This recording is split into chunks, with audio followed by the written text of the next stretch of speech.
Últimamente venimos escuchando con total irresponsabilidad, con desprecio, casi odio, hablar de los extranjeros que estudian en nuestro país, por ejemplo, o de las mujeres que limpian, cocinan, lavan su mugre y son extranjeras.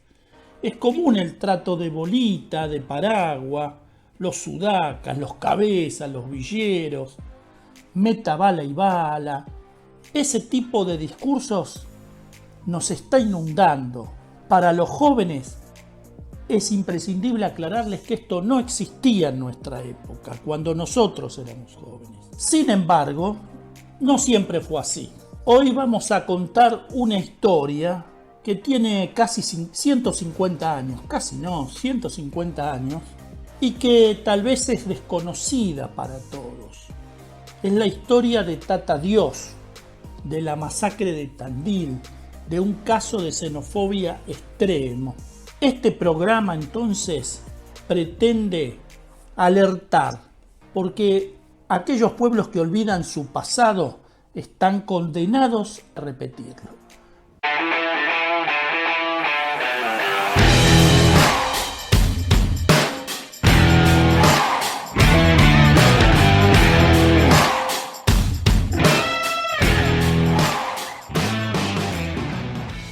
¿Cómo están, amigos? Bienvenidos a Walter Gómez TV Abogado, el canal del asesoramiento jurídico en YouTube.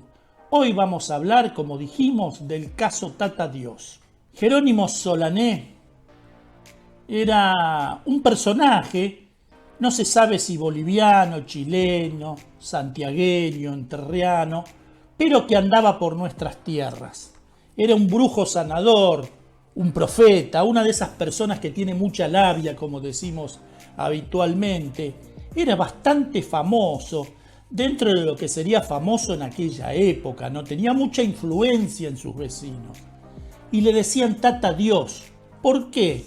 Tata Dios, por su profesión de brujo sanador, profeta y tantas cosas más, había tenido muchos problemas con la ley y la justicia en varios lugares del país, en Santa Fe, en Rosario, hasta que llegó a Azul, allá por el sur de la provincia de Buenos Aires, donde también estuvo detenido. Estamos hablando del 1871.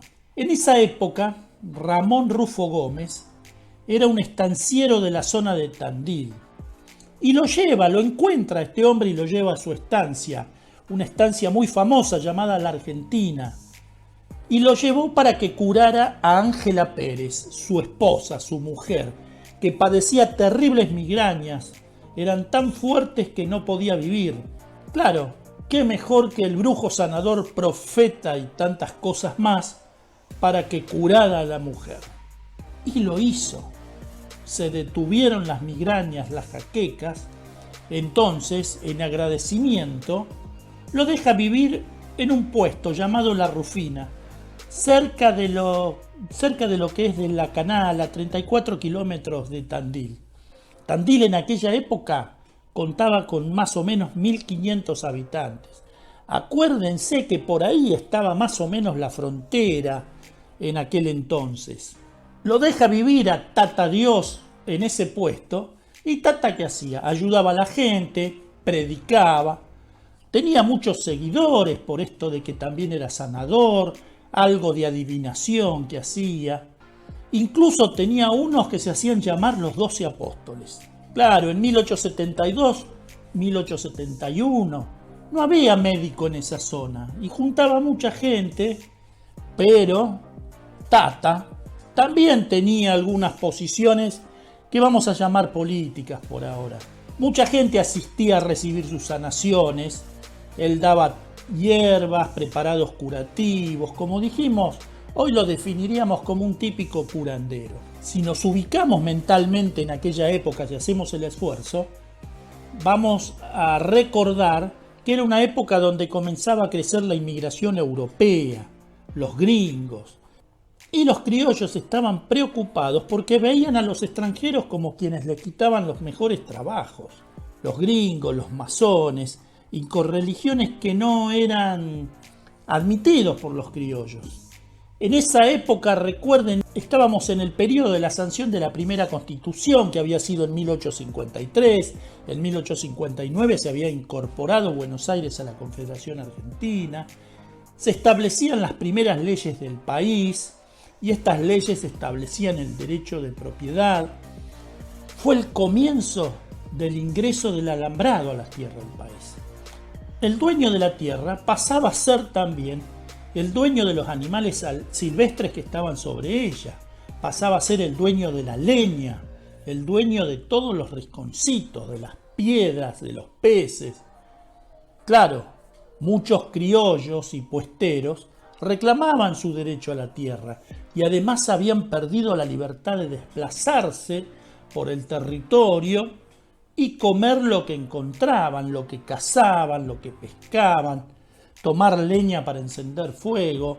Esto indudablemente generaba tensiones. Era la época donde José Hernández escribía el Martín Fierro, donde al criollo se lo enlistaba en el ejército, al servicio militar, que era obligatorio, si no se adaptaba.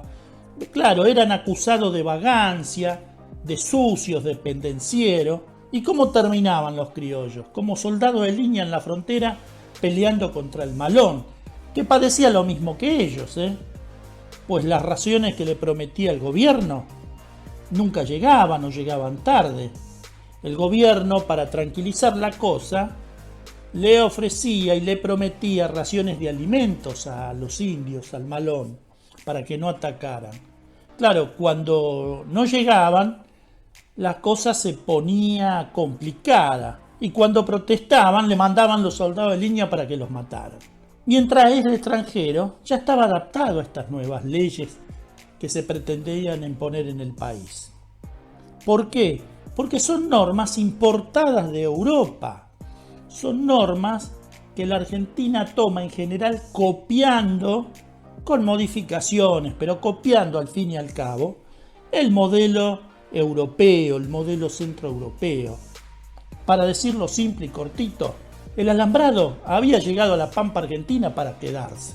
El criollo había cumplido ya sus fines y ahora un sujeto a perseguir más, como lo era el indio también.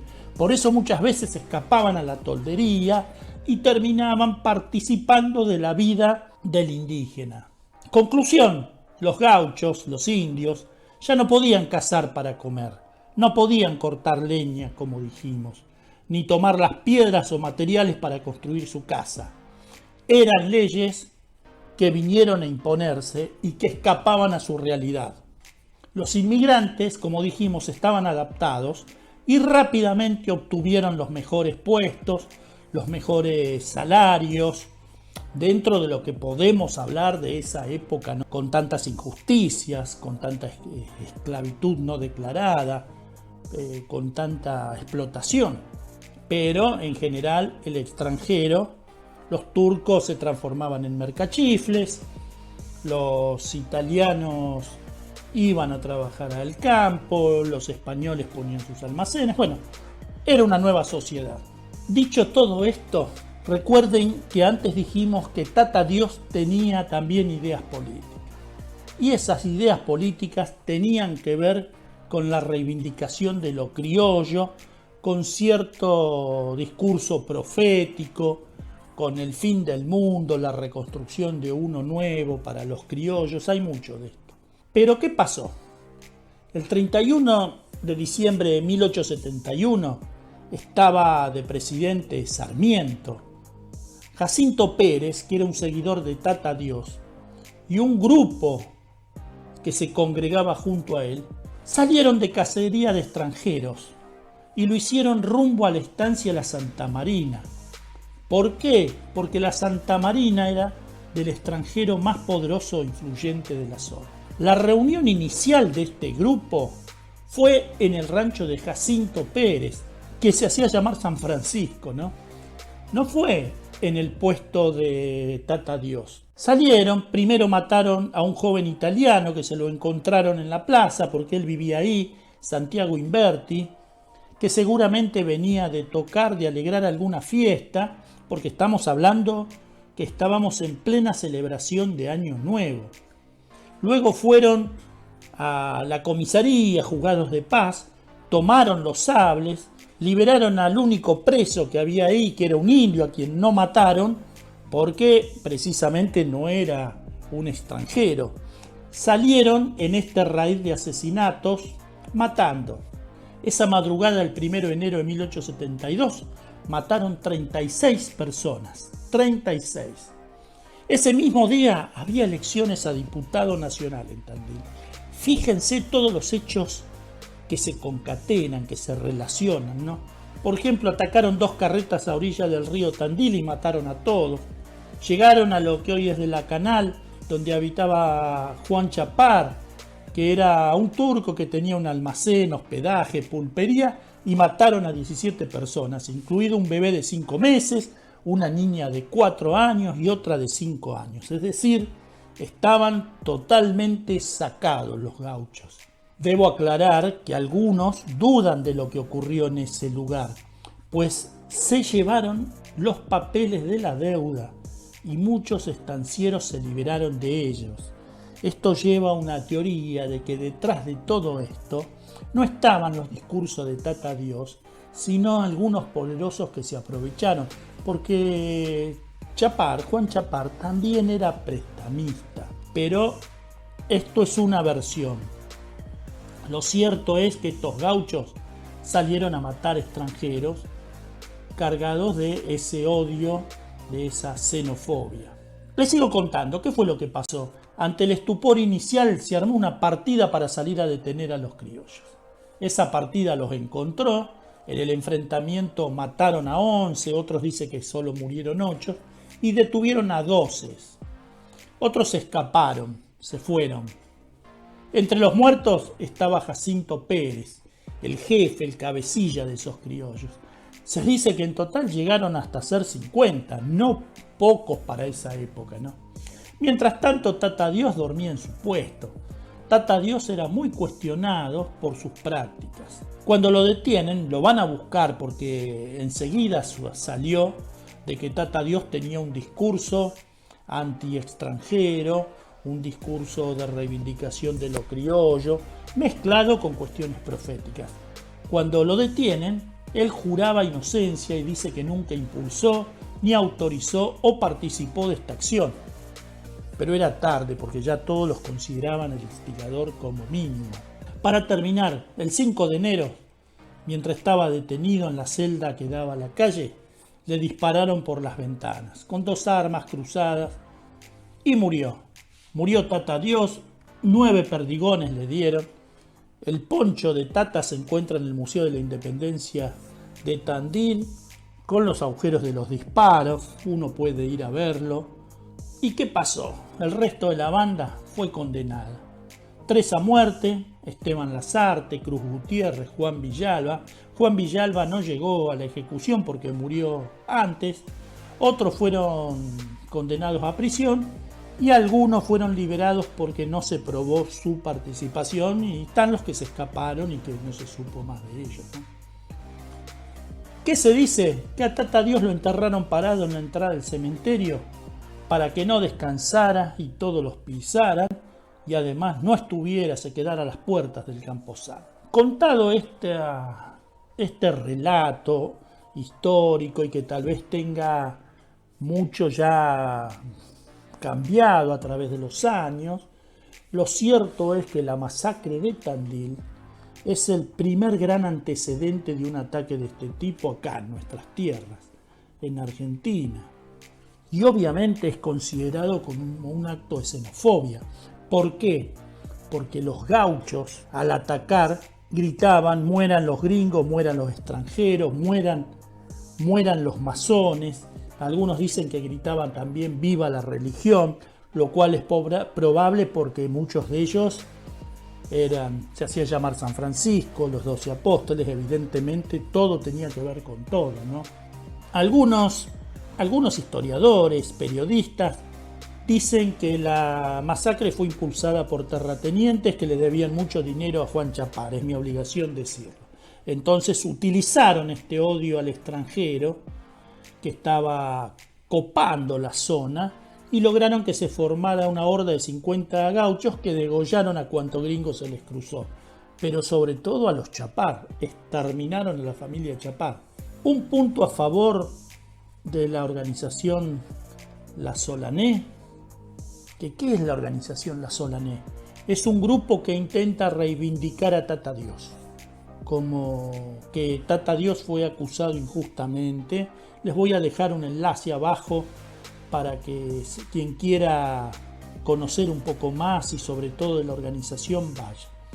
¿Qué dice esta organización? Que en ese almacén, el de Juan Chapar, solo se llevaron los libros contables, donde Chapar anotaba todos los préstamos que daba. Raro, ¿no? Pero más allá de este punto, la masacre existió y los gauchos eran impulsados por una tremenda xenofobia. ¿Qué es la xenofobia? La xenofobia es una palabra que proviene del griego y que está compuesta por xenos, extranjero, y phobos, miedo, el miedo al extranjero.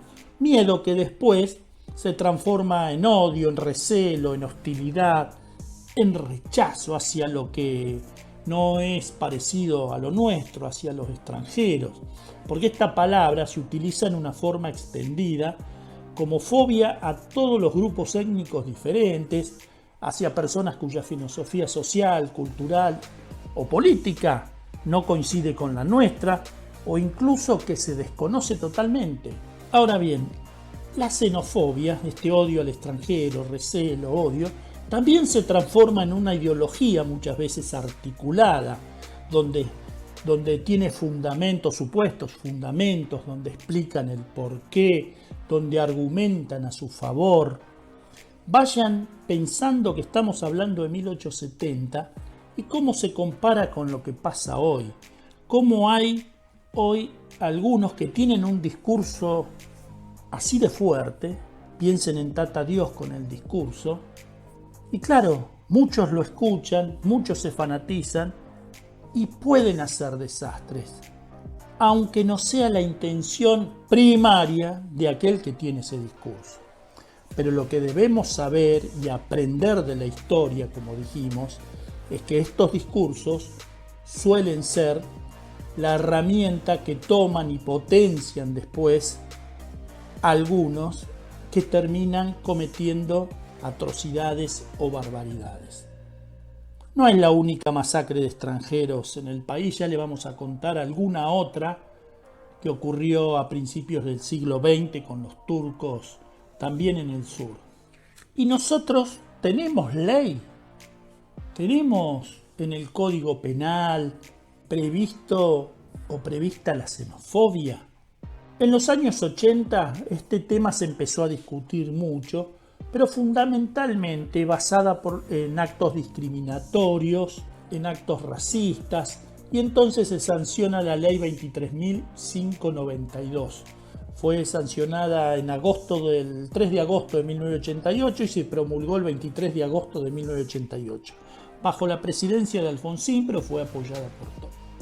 Esta ley, en su artículo primero, expresa que quien arbitrariamente impida, obstruya, restrinja o de algún modo menoscabe el pleno ejercicio sobre bases igualitarias de los derechos y garantías fundamentales reconocidos en la Constitución Nacional, será obligado, a pedido del damnificado, a dejar sin efecto el acto discriminatorio o cesar en su realización y a reparar el daño moral y material ocasionado.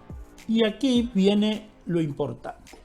A los efectos del presente artículo se considerarán particularmente los actos u omisiones discriminatorios determinados por motivos tales como raza, religión, nacionalidad, ideología, opinión política o gremial, sexo, posición económica, condición social o caracteres físicos. Como verán ustedes, esta ley es más amplia que la xenofobia, por eso se llama ley de actos contra actos discriminatorios, pero incluye claramente la xenofobia. En el artículo 2 hablamos de lo que se llama el crimen de odio.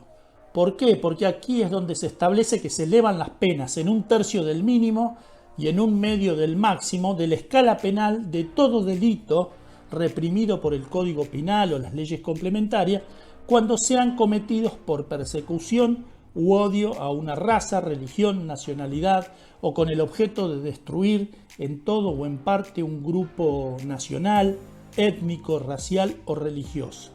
Claramente se tiene prevista la xenofobia aquí en este artículo también. ¿Y esto qué significa? Significa que si por xenofobia, por odio a un grupo nacional, una persona le pega a otra, la sanción que va a tener va a ser agravada. La pena va a ser agravada. El juez tiene que tener en cuenta que se eleva en 1/3 el mínimo y el máximo se eleva en 1/2. En ese rango se va a poder mover el juez para sancionar. Esta ley no termina aquí. El artículo 3 habla de que serán reprimidos con prisión de 1 mes a 3 años los que participaren en una organización o realizaran propaganda basados en ideas o teorías de superioridad de una raza o de un grupo de personas de determinada religión, origen étnico o color, y que tengan por objeto la justificación o promoción de la discriminación racial o religiosa en cualquier forma. Acá estamos hablando además de un delito autónomo. Los que se sumen a este tipo de acciones, trabajen en la organización, tienen pena también, que va con la prisión de 1 mes a 3 años. Por supuesto, los que alentaran, los que inciten la persecución, el odio, también tienen esta pena. De ahí en más, la ley declara la obligatoriedad de exhibir en el ingreso a los locales bailables, de recreación, salas de espectáculos, bares, restaurantes u otros de acceso público en forma clara y visible el texto del artículo 16 de la Constitución Nacional junto con el de la ley. Esto lo dice el artículo 4. Bueno, ya aquí nos alejamos un poquito de la cuestión que estábamos tratando, aunque no deja de ser importante y relacionado. Cualquiera la encuentra la ley, vamos a dejar un enlace para que la puedan leer, pero en síntesis, evidentemente nuestro país desde los albores ha tenido de cuando en cuando estos discursos de odio hacia otros grupos de distinta nacionalidad, de distinta raza, religión, de distintas costumbres. Evidentemente, los momentos de crisis son caldos de cultivo para el florecimiento de estas ideologías. El caso Tata Dios es paradigmático, no solo por ser el primer caso, al menos así, trascendente, conocido, que está en los anales de nuestra historia, sino también porque reúne un montón de condimentos que a simple vista hace presumir que esto va a terminar mal.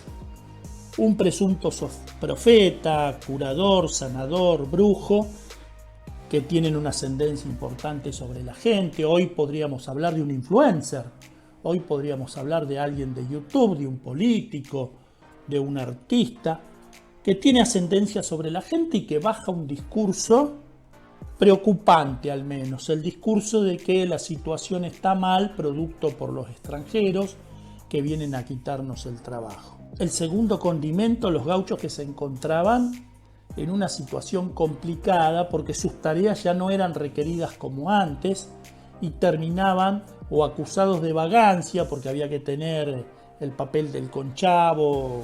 No lo he explicado porque se iba a ser muy largo, pero en resumen terminaban en el ejército de línea, que no era lo de ellos, peleando contra el malón, que tampoco tenían muchas ganas de hacerlo. En general desertaban y se iban también con los indios, algunos, como lo narra el propio Martín Fierro, José Hernández en su inmortal obra, ¿no? Pero había una masa crítica, y esa masa crítica terminó cometiendo esta atrocidad de matar 36 personas en una noche en el Año Nuevo, en el 1 de enero de 1872, de matar niños, familias enteras, arrasaron. Al que se encontraban en el camino lo mataban. Fue todo muy rápido, muy sangriento, porque murieron 36 extranjeros, 36 personas, y también murieron muchos de ellos. Fue una noche un día de sangre, un día de locura allá en Tandil del siglo XIX. Pensemos hoy cómo estamos, con los discursos, con los, vamos a llamarles, aquellos que tienen ascendencia sobre la comunidad y que bajan discursos de odio, de bronca, sobre todo al extranjero, discursos racistas o inclusive discursos ideológicos que niegan al que piensa distinto, o que piensan que hay que combatirlos, o que piensan que es una basura, que hay que exterminarlo. Díganme si no pueden ser fácilmente equiparables a un Tata Dios haciendo su discurso. Díganme si no es necesario que nos pongamos a rever un poco esta ley del año 88, la ley 23.592, y también si no es necesario que tal vez en eso de reverla, de reestudiarla, de aplicarla, tal vez tengamos que modificarla y mejorarla para adaptarla a esta nueva época. La masacre de Tandil, este caso de xenofobia extrema, lo hemos usado como ejemplo para pensar en nuestra sociedad hoy. Tal vez no es uno de los temas habituales en nuestro canal, donde nos dedicamos más a hablar de las leyes, de la jurisprudencia, pero nos pareció interesante porque, como dijimos al principio, aquellos pueblos que olvidan su pasado están condenados a repetirlo. Y la verdad que no queremos esto para nuestro pueblo. Si te gustó el video, dale me gusta, compartilo en las redes, comentalo, no sabes la mano que nos das comentando el video. Así que te pedimos que lo hagas. Si no te suscribiste, que te suscribas. Y quédate siempre con nosotros, porque sabes una cosa, conocer el derecho te da seguridad ante la vida. Ejercerlo te hace libre. Y luchar por ampliarlo te hace digno. Quédate con nosotros en Walter Gómez TV, abogado, conociendo el derecho, ejerciéndolo y luchando por ampliarlo.